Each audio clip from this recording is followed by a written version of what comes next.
Hello everybody and welcome to the ESI Digest, where we run through the biggest esports business related news stories of the week. I'm your host Tom Daniels, the sub-editor of Esports Insider, and today we have 5 huge news stories from the world of esports business. So in today's ESI Digest, we're going to be covering 100 Thieves securing $60 million in its latest funding round, S1mple being announced as a playable character in Raid Shadow Legends, former NFL player Kenny Vaccaro co-founding an esports organization called G1, David De Gea also announcing the launch of an esports organization called Rebels Gaming, and finally we're going to be talking about the VALORANT Champions Tour expanding its AIM Lab partnership. So, let's get into the digest. So let's talk about that massive investment news, and 100 Thieves has announced that it has raised $60 million in its latest Series C financing round. Now, the financing round was led by Green Bay Ventures, along with support from existing and new ventures, and what's really important is, according to the release, the investment now sees 100 Thieves valued at around $460 million. The investment follows on from 100 Thieves' Series B funding round in 2019, in which the esports organization occurred roughly around $35 million. Now, 100 Thieves has kind of revealed how this investment will be spent, with the organization announcing that it will be used to support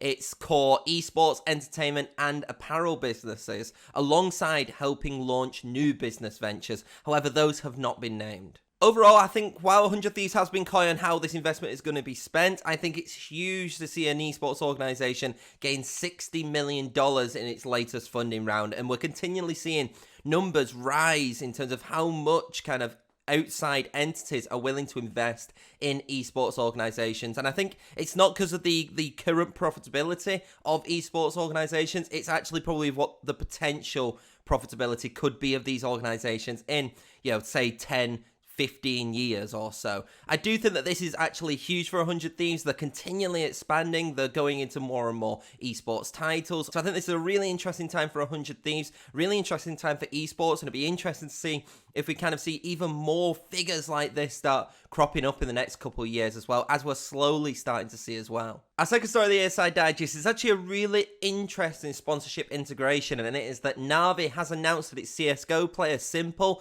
has become a playable character in Raid Shadow Legends. As I just mentioned prior, this collaboration is part of a wider partnership between NAVI and Raid Shadow Legends, which started in January 2021. Since the partnership first began, Raid has been a jersey sponsor of NAVI throughout the competitive season. S1mple's integration into Raid Shadow Legends started in December 1st, with the character available to all Raid players on the 7th day of gameplay over a 2-month period. This isn't the first time that Plarium, which is the video game developer of Raid Shadow Legends among many other titles, have actually partnered with the esports industry. Earlier this year, they actually teamed up with ESL Gaming to become the official global gaming category partner for the ESL Pro League. There isn't much more to say about this partnership, but it's really interesting to see kind of a collaboration like this and an activation like this occur. We're seeing esports players now actually being integrated into a different game, a completely different game in a completely different vertical, and I think it's very interesting. Obviously,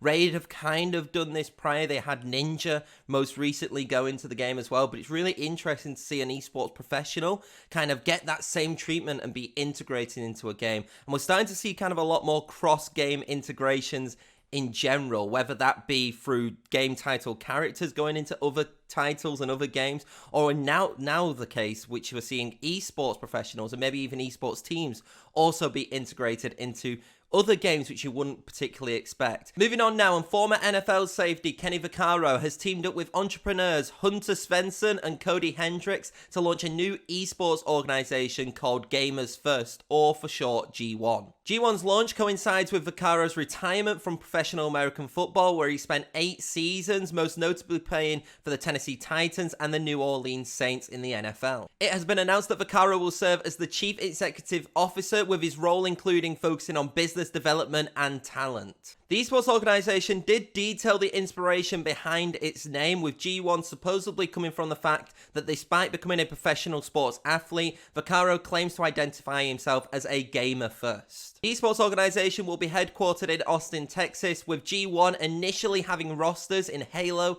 and Destiny. I think this is very interesting for two reasons. Firstly, the fact that we've seen a professional sports athlete join an esports organization again. We started to see it more and more often. Obviously, we're going to be talking about another one in a little bit soon. But seeing these professional sports athletes go into the sector is really, really interesting. It'd be very interesting to see kind of which ones kind of rise to the top. But what I think is also more interesting, the fact that he is retired and then immediately gone into esports and actually gone into what is a senior C executive role. He is not just going to be a co-founder and a co-owner and just in the back. He's actually going to be developing talent according to this and also running the business operations as well. So it's really interesting to see how this organization goes, going into Halo initially, considering the rise of Halo right now and the Halo Championship Series starting to boom, well, starting to commence, and that kind of sudden boom that has got is a really smart decision in my opinion. And I think it'd be very interesting to see what is next for G1 if it can manage to establish itself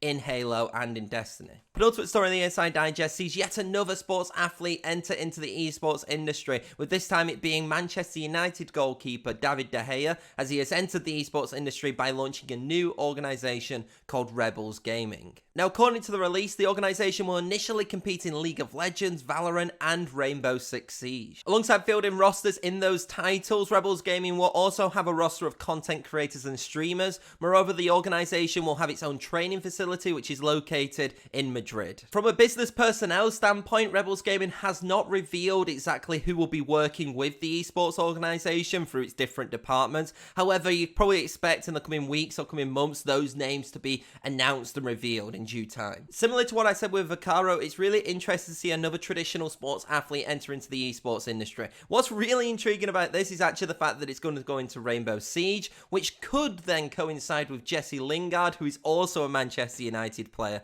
So there is that possibility of having two Manchester United players have esports organisations which could potentially compete against each other in the near future. There's also kind of more and more traditional sports athletes going into different types of titles. David De Gea and Rebels Gaming initially said that they will be going into League of Legends, into Valorant and into Rainbow Six Siege, and no mention of FIFA, which is what was traditionally seen as like the next step for a traditional sports athlete to go into esports, because there's that kind of relatability between football and FIFA or other simulation football games. I'm really looking forward to see how this esports organization does and how it can kind of grow and hopefully develop the regional and the European scene as a whole.